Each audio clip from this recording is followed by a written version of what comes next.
Okay, so I'm gonna conclude the wiring video here. So this plugs into here and this is gonna go to your ECU.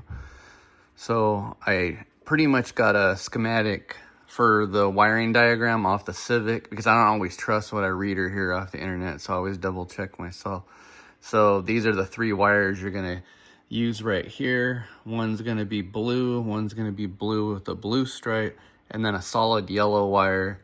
And then you're not going to use these right here, but I have 2 wiring diagrams, one from the factory and then a PDF I made so you can convert the O2 to O4 RSX.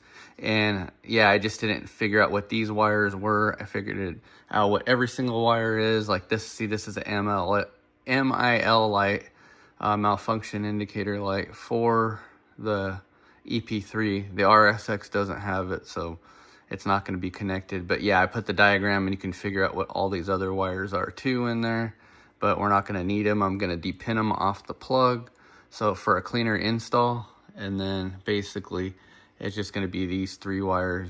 The yellow, solid yellow is your power, and then you're basically just going to solder that into the ECU and then heat shrink it, and then you're done. And in the description you can download the wiring diagram for this. And yeah, thanks for watching.